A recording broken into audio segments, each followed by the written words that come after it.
What's going on, guys? This is Rob, and we are back again with another installment of our Beyond Omega level series where we break down the most powerful characters in comics. And this week, we're going to talk about a character that was suggested by one of our viewers, Taiwan1984, who suggested that we cover Hunger, the Devourer of Realities. Now, this is a character that was created by Jim Starlin and first appeared in Thanos #1 in 2003. So, this story basically opens up with Thanos just kind of sitting alone, honestly kind of moping around, and he's visited by Adam Warlock, who has tracked him to this location and is concerned that he's going to destroy the nearby planet of Rigel 3, home to a race known as the Rigellians, who are a really cool race actually. They created the Recorders. But to Warlock's surprise, however, Thanos seems to have turned over a new leaf and is actually there to make amends and help the Rigellians with whatever it is they need because he terrorized them in the past. So, Thanos and Warlock go to the Rigellian planet and learn that there is something the Rigellians need help with on another one of the planets they've colonized, Rigel 18. Now, when they arrive, they find that the planet faces a major potential catastrophe as Galactus' ship has been parked nearby, indicating that he isn't planning on consuming the world, because if he were, he would have just already done so. All the while, we also see panels depicting a pair of glowing eyes commenting that everything is going according to plan. So after Thanos tries and fails to learn Galactus' plans by meeting with him telepathically, Galactus puts his plan into action. He uses his technology not to consume Rigel 18, but to cause its sun to explode. Now Galactus then ventures into the dying star where a portal to another reality has basically formed. And so Galactus reaches in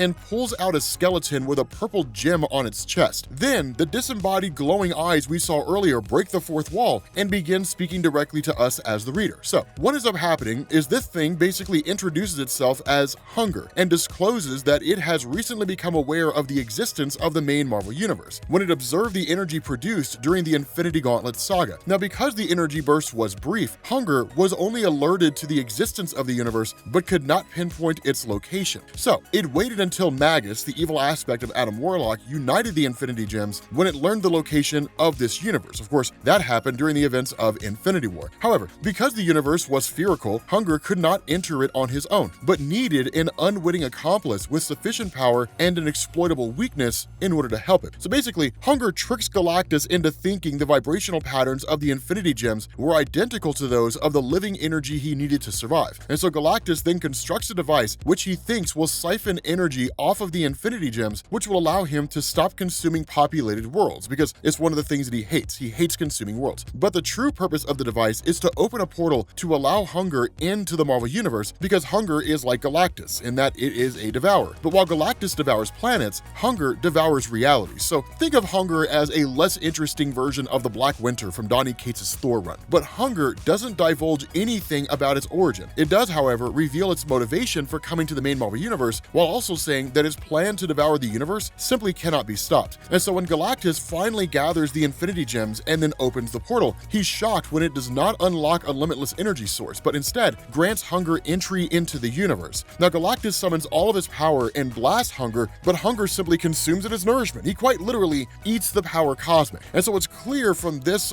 altercation that even the combined forces of Thanos and Galactus are vastly overpowered by Hunger. And it's only because Thanos has devised a clever scheme to transport the old Rigel 3 to impact Rigel 18 and place the nuclear warhead at the detonation point that they're able to gain a victory over Hunger. However, after the explosion, we see Hunger has survived and then flies off into space, seemingly setting up a return. Now, the return wouldn't come until 2018's Thanos the Infinity Siblings graphic novel, which explains that Hunger spent eons floating through space, basically being a shell of its former self. Then, it encounters a planet full of beings it could absorb and steadily increased in power until it was able to kill a version of Thanos that is vastly more powerful than the last time they fought. However, Thanos is able to travel to a point in time centuries before that happens and kill Hunger before he's able to regain his power. Now, it would be revealed in 2019's The Infinity Ending that it was actually Adam Warlock who used the Soul Gem to give Hunger a boost of power that he needed to conquer the planet Zelchia, which led him to being able to defeat the nearly omnipotent version of Thanos that he defeated in the Infinity Siblings. And of course, we haven't really seen Hunger make an appearance since then. And who knows when or if Jim Starlin will ever go back and work with Marvel again, as the Infinity Ending was billed as the last chapter of the Thanos story that he'd been telling for decades. So we really have no idea if we'll ever see Hunger again in a Marvel comic book. At this point, it seems unlikely, and in all honesty, it's not the biggest loss. But just to recap this guy's powers, he literally consumes entire realities. I mean, he's like Galactus, but just one step higher on the food chain. And his devouring devouring of realities makes Galactus's devouring of planets seem like child's play. Hunger also has very powerful telepathic abilities, as evidenced by the fact that he was able to take a being as powerful as Galactus and basically use him as an unwitting pawn to do his bidding without having a clue that he was being manipulated. And Galactus is a being that has cosmic awareness, and so the fact that Hunger made him its puppet from a completely different reality is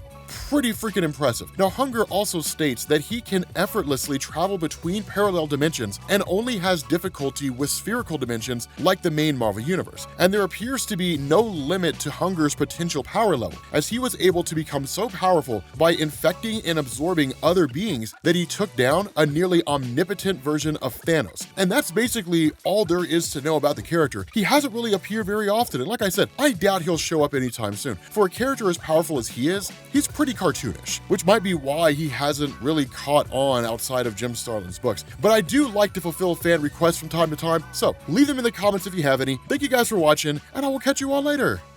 Peace.